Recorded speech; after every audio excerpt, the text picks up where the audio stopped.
I'm your host, Mersh. Started not feeling great last night. If you watched last night's show, I was not feeling great. Came to a head last night. Good. And I've come to a conclusion. Daddy has to quit taking 7 tabs. I think the last 2 times I got sick, I'm literally getting dope sick from 7 tabs. I didn't think they were that strong. So no 7 tabs tonight. Thought about drinking. It's my birthday. Technically, I could drink, but I haven't. Happy birthday, No drinking, Mersh. no 7 tabs. We're gonna be Guys, good a tonight. big round of happy birthday to Mersh, huh? Happy birthday, buddy. Birthday. He's sober. He's sober, Mersh, for his birthday. This is a big event. You know, he's been planning his drinking. He's got some upcoming drinking to do, but for his birthday, he's staying sober, Mersh. Oh, except for the 7 tabs and the kratom and the weed and the Adderall and the. Am I forgetting something? Probably. Oh, cigarettes and the bones. What is this thing? I always forget what that is. Dabs. We're counting down 2 hours away till my birthday. It's Mersh's birthday girl week, by the way. It's a full-on week of Mersh celebration. But while Mersh does a countdown to his birthday, which legitimately, he started celebrating his birthday the episode before his birthday. Then on his birthday, he called himself the birthday boy, which is unreal. In case you don't know, Mersh is 42 years old now. Mersh is not our only birthday boy, though. Oh, I'm a lolcow. There we go. Whoa. Uh-oh. Oh, So, boy. by the way, Boy. I put up some decorations. The balloons are causing static on the TV. I have no clue what's going on. We're going to have some technical difficulties during this episode. But again, Mersh is not the only birthday boy. Mersh and Comedy Shaman celebrate the exact same birthday. Mm-hmm. I am pressing the shit out of these buttons and nothing is happening. I am experiencing some technical fuck-ups, the likes of which I've never even seen before. This is getting dicey. Oh my God. I don't know how I'm going to control the show like this. This is bad. This is really bad. Okay. Yikes. Anyway, it's also Comedy Shaman's birthday. Comedy Shaman turned, I think, 31. And Yep. Mersh and Comedy Shaman, not only do they have the exact same birthday, they were both born on Friday the 13th, which we found out recently. It couldn't be more perfect. I'm old and I'm dying. Yeah, you're correct, Triple M. They He's old and he's dying, he says. That's how he celebrates his birthday. seem too fucking enjoyable to not have a downside. It's not too bad, but you get like dope sick. Like you get like a runny nose, aches. And I was like, fuck. And I know it's happened before, and I know if I just don't take any 7 tabs, tomorrow I'll be a little gross and groggy. So Mersh is dope sick. Here's how Mersh ended up celebrating his birthday. Okay. He's dope sick and he's getting trolled. So night 1 of his birthday, because again, it's birthday week. Night 1 of his birthday, he's coming down off of like this new super concentrated kratom shit he's on. Night 2 of his birthday, he accidentally gets trolled by who he thinks is the Podawful cult. It actually wasn't. We'll explore more of that a little bit later in the program. And then, of course, how did Comedy Shaman celebrate his birthday? Well, the only way he knows how, by being mad at Podawful and swearing revenge on me. Comedy Shaman, once again, threatening my life and my livelihood. So in order to celebrate, I figured we should have Comedy Shaman sing Happy Birthday. Happy birthday to you. Happy birthday to you. Happy birthday to you. Happy birthday to you. Oh, Jesus Christ. Oh, fuck.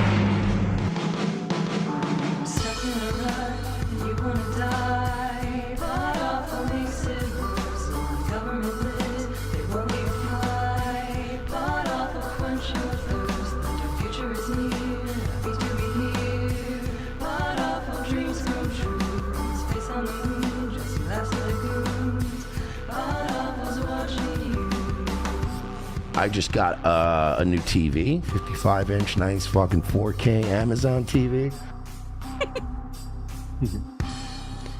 Whoa there, big guy. Wow, that's pretty impressive. Well, it's a nice little birthday present for himself. Happy birthday to Mersh. Happy birthday to comedy She-Man. SHAMAPPY MERSHDAY to you all. I cannot get these buttons to work. This is going to be a fucked up episode.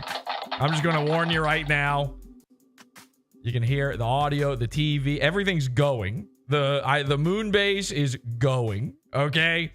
Not great. Maybe for my birthday, we'll get a new moon base. Anyway, welcome everybody. It's Podawful. I'm your host, Jesse PS. Happy to be here. I don't even have the chat on screen right now, but let me bring it up here so I can see. Everything is kind of fucking up right now. Thank you to the henchmen for joining me as well. Hi, guys. Happy to be here. Happy to be here. Yeah, they say, look at those teeth, beautiful teeth, H2BH. Oh, and thank you to Angie's random edits, or is it's at Angie's edits now on YouTube. We're going to be going over her clippings of Mersh's birthday tonight. That's what we're going to be going over. His she went through the trouble of going through his birthday episodes and finding all the best nuggets of them, because we were watching it live and it was boring. You have never seen a sadder celebration for a man's birthday ever. Now, just to be clear, he's 42 years old. He shouldn't be celebrating his birthday. That should be illegal at this point. I think, you know what, our friend Faceless has a little jag going. Actually, let me see if I can. Oh, yeah, what'd he say? Have you seen this, the Faceless thing? Yeah, I've seen that tweet. Let me see if I can find it. Like something after 21, I think, Yeah, right? he's got his own designs on whether or not you should be celebrating your birthday at this point in your life. Let me see if I can find it here. This was not planned. But my favorite one probably has to be the time that... No, that's not it. That's not it. Where is it? Fuck, I'm not going to find this like last second here, am I? He's got a really great little jag on. His name on Twitter. Adult man birthdays. Mersh is like the... Oh, yeah. He's the quintessential, you know... Nobody other than Mersh is attempting so hard to have one foot in being like a big boy, smoking and drinking all the time, and the other foot in eternal childhood. He's got a little bit of Peter Pan syndrome, probably because, you know, his parents are dead and he never had a real childhood. He probably had to be, I was going to say the man of the house, but that's inaccurate. He had to be the baby raped boy of the house. He is mentally molested. He's one of the Earth's raped. And speaking of, wait, I might have found it. As a man, after... Here we go. Nailed it. Okay, nice. Found it. Here's the Faceless clip. Let's take a look at this real quick. Our good friend Faceless. If you don't know. Oh my God. I can't fucking... The buttons are all busted. This isn't even like a possible thing, by the way.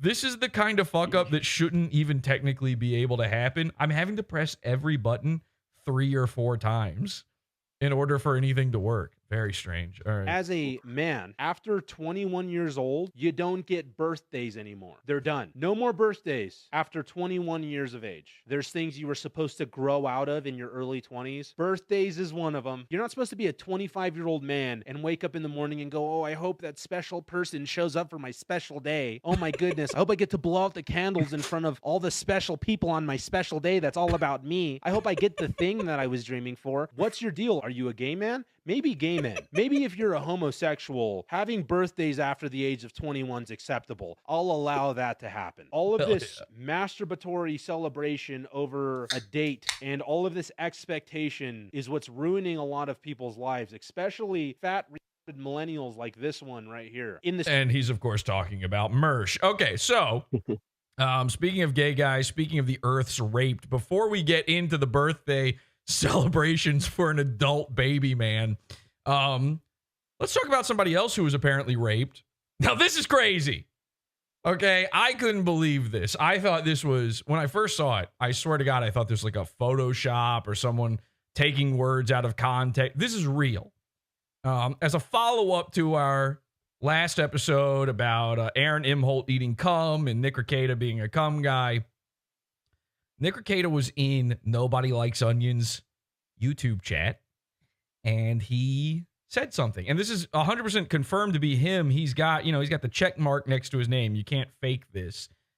This is a real comment from him. I don't know what it was in relation to. I don't know what was going on in the episode, but this is apparently a true screenshot.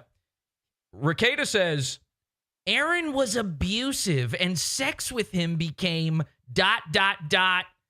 less consensual.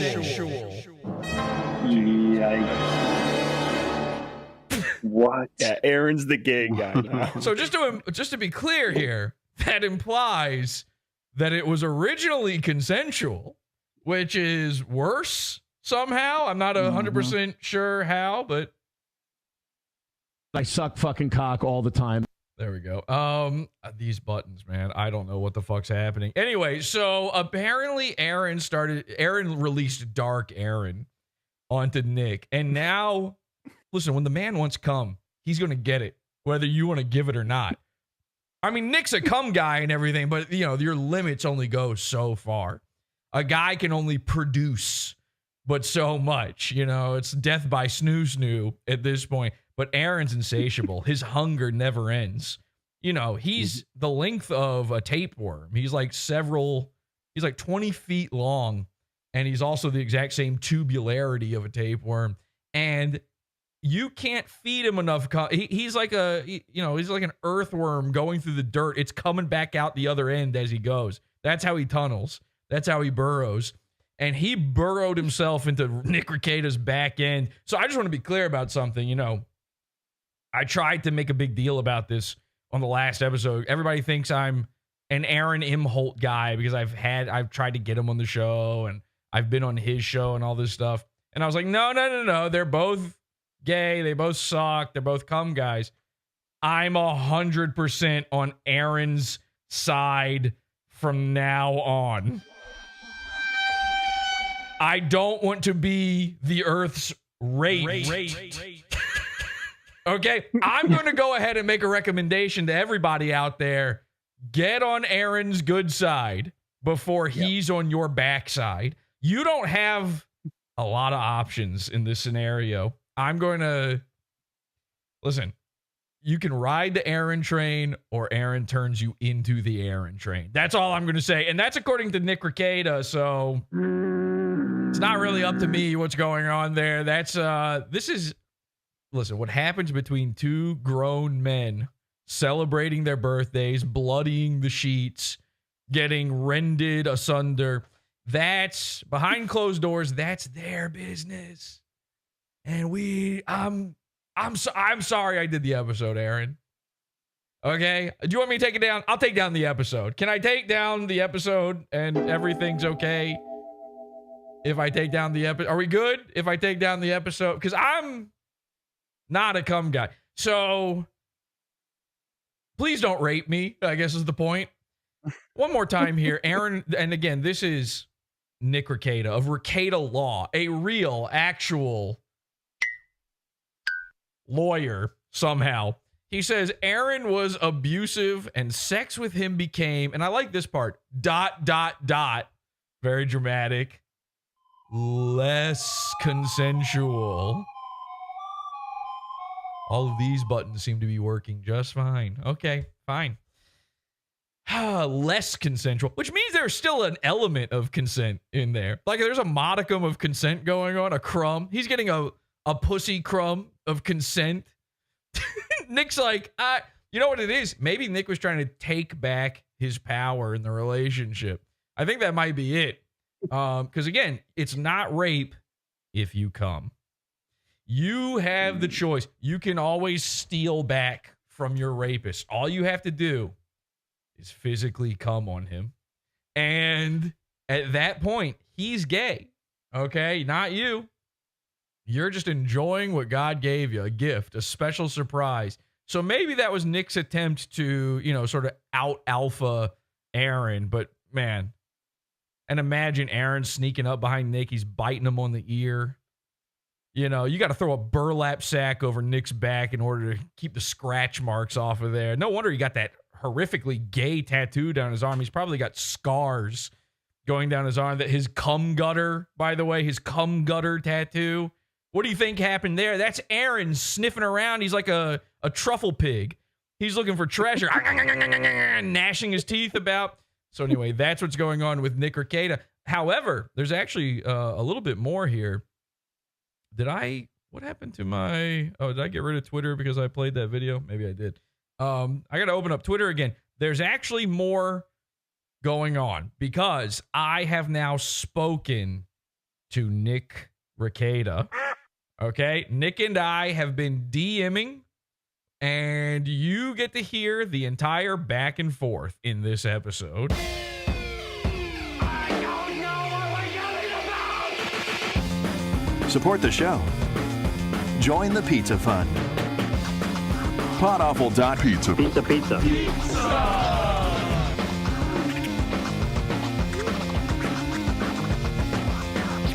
Podawful.pizza.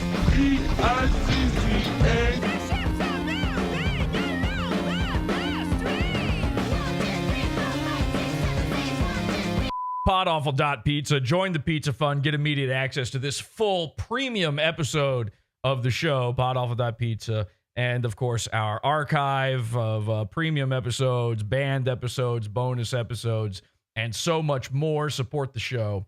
And you probably want to go over there now before the website crashes. Much like Aaron Imholte, our website can only handle but so many loads.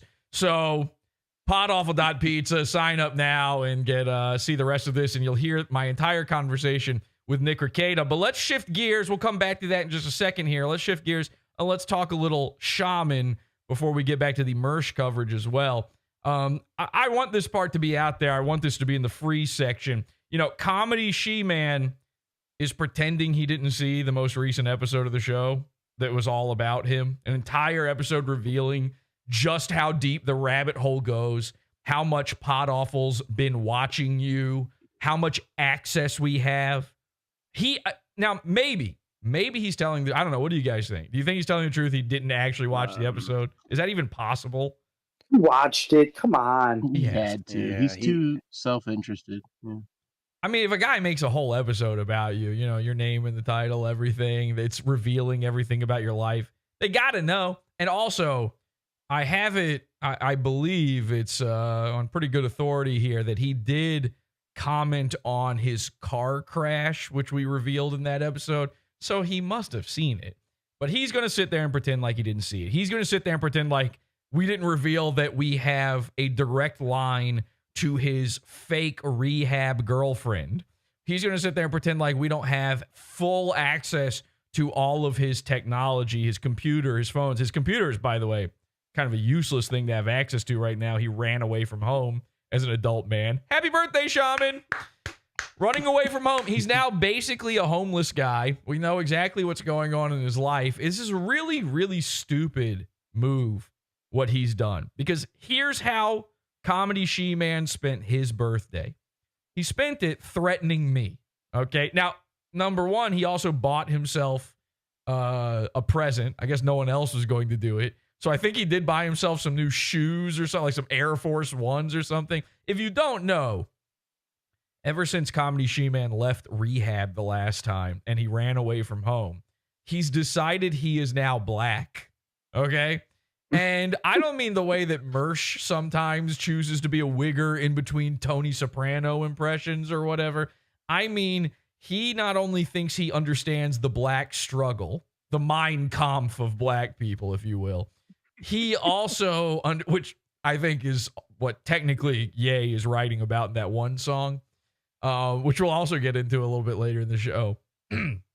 I believe that She-Man is now not only identifying with the struggle of black people, but he full on 100% is on a war against white people.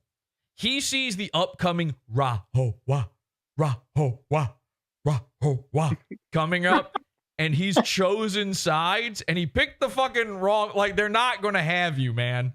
He thinks he's going to somehow worm his way in and become best friends with black people, and they're going to be like, you're actually the king of us now. Thank you so much. Oh, you want, hey, You won the race war for us. You killed the white people. I'm not kidding. He's really saying this. Here's something. He says, fuck white people. He said that in relation to me, by the way. Somehow I had something to do with it. I mean, I know I'm like the whitest guy of all time, but he says, if you're a slave to your carnal desires, you don't exist until observed. He's still doing his Jim Carrey, I'm not really here, man bit.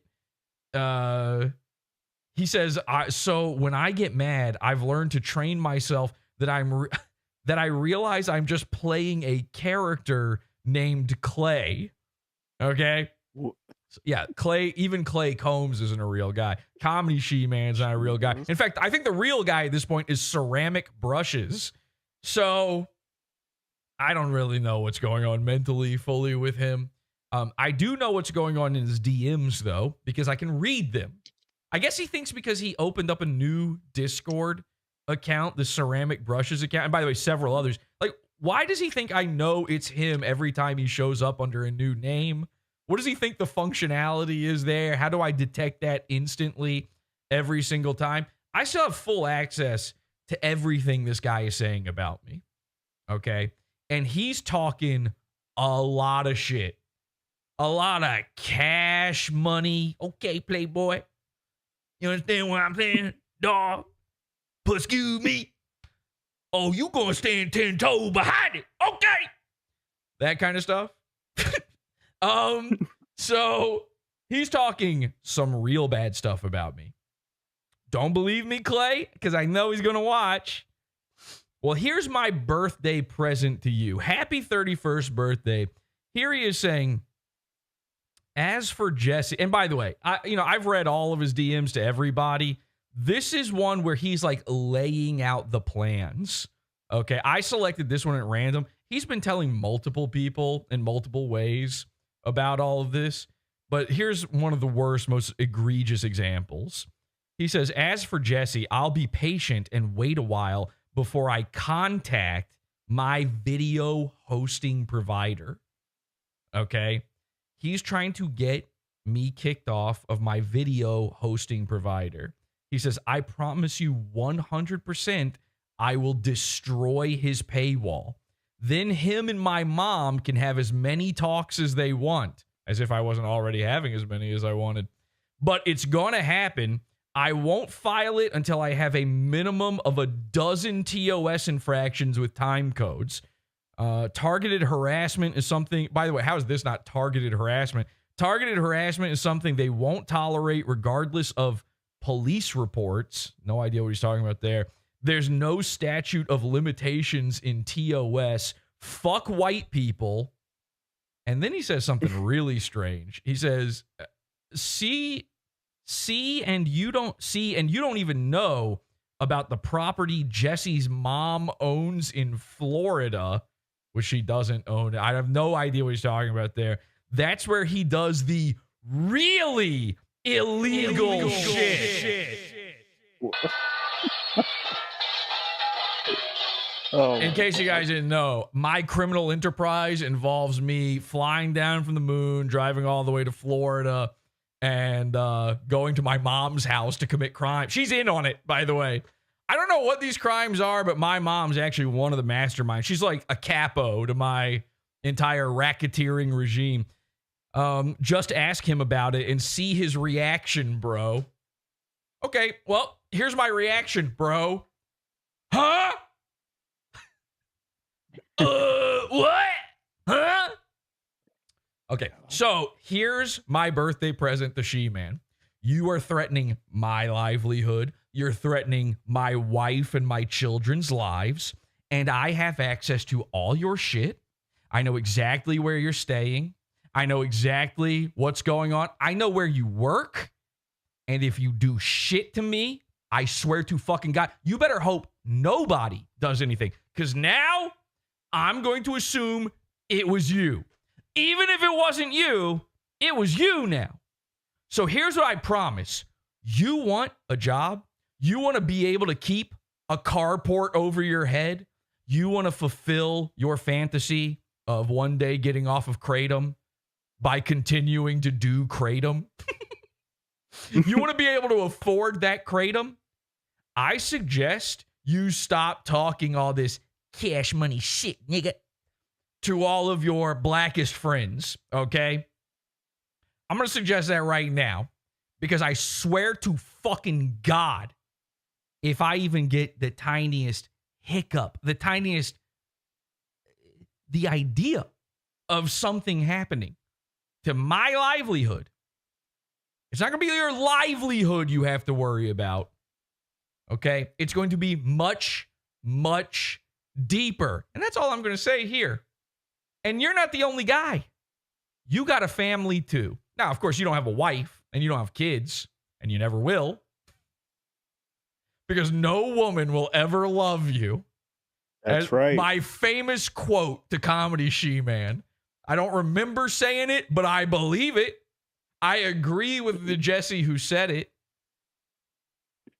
You're a He's rehab, an easy target. your rehab girlfriend, does she need money? Does she have kids? What about her family that's all online and I know all their names and I've seen all their pictures and their videos? What about them? What about your mom? What about your dad? Morton! Okay? I'm going to assume at some point, you know, the living in a ditch won't feel so comfortable to you anymore, and you're going to run home to mommy. And I'm going to make sure mommy won't have you. You want me to, you're okay with me having as many phone calls as I want with mommy? Okay. I could maybe convince mommy of some things. I'm going to have a real big fucking talk with mommy, with the comedy Shaman, if that's what needs to happen. You promise you'll 100% destroy my paywall? Let me get this straight, okay? Let me just make sure you understand. The Podawful Pizza Fund ain't going nowhere. If you even manage to do anything, if I lose my video hosting provider, here's what happens next. I make more money, and then I get a new one, and then it's on. And I'll have no reason. I will be popping the governor off that sumbitch, and it's fully on forever. Enjoy your 31st birthday. You want to see 32? Keep your fucking meth mouth shut, bitch. Got it? And don't pretend like you didn't see this episode. I can see what you see.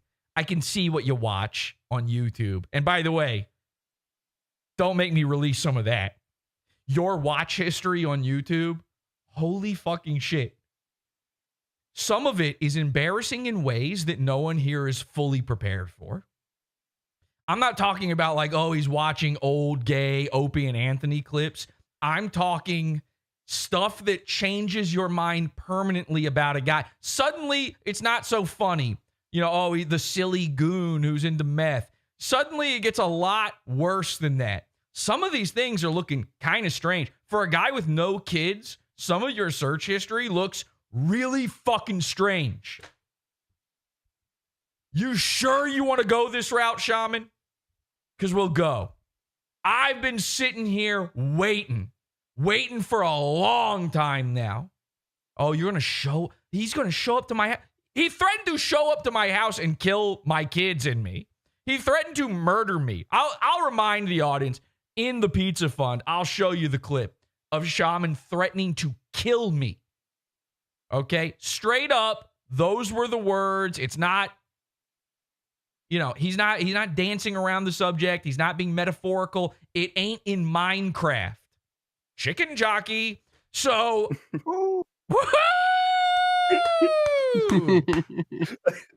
I promise you, this will be the dumbest thing you've ever done in your life.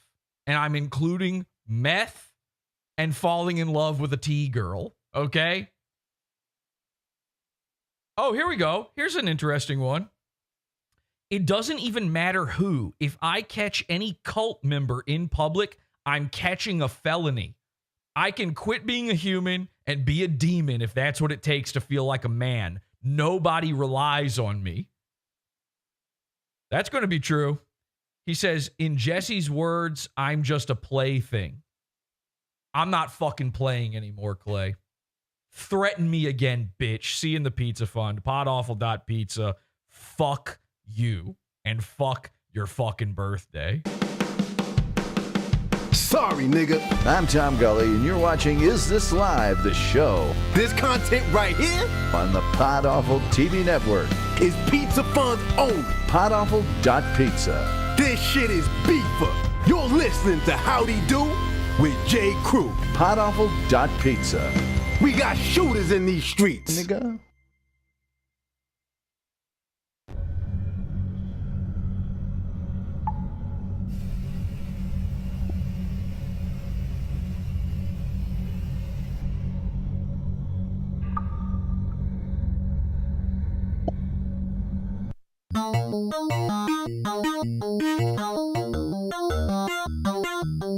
Is this a cult if I ever heard one? Yes, it is. It's a cult. I mean, it's the cult of cult.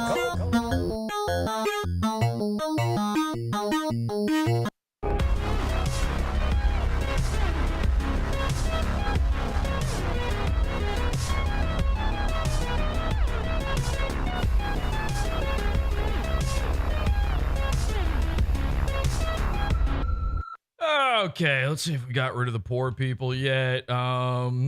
Oh, I guess we got to jump over to, you know what? Let's just stay on air actually here for a second.